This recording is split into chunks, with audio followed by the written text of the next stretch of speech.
உங்க அம்மா கிட்ட சொல்லி உங்களுக்கு திருஷ்டி சுத்தி போட சொல்லுங்க. ஏன்? நான் ரொம்ப கண்ணு வச்சிட்டேன்.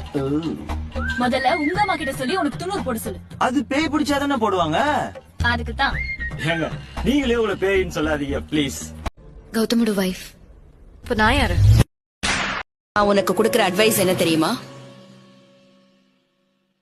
எவனையும் நம்பாத. அடோ, நாம நல்லா இருக்கணும்னு யோசிக்கிறத விட இவன் எப்படி இவ்வளவு நல்லா இருக்கான் அப்படின்னு அடுத்தவீரை பத்தி யோசிக்கிறத விட்டீங்கன்னா ஆனா நேசமாவே நம்ம வாழ்க்கை சூப்பரா இருக்குமாக்கு. கிருஷ்ணரும் ருக்மணியும் பேசிக் கொண்டிருந்தார்கள்.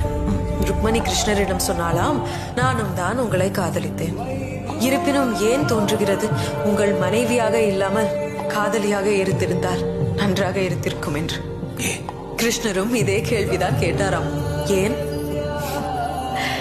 ருக்மணி சொன்னாலாம், கணவன் மனைவியின் மத்தியில் உறவு எவ்வளவு பலமாக இருந்தாலும் மக்கள் காதலியை தானே நினைவு கொள்கிறார்கள். ராதே கிருஷ்ணா, ராதே.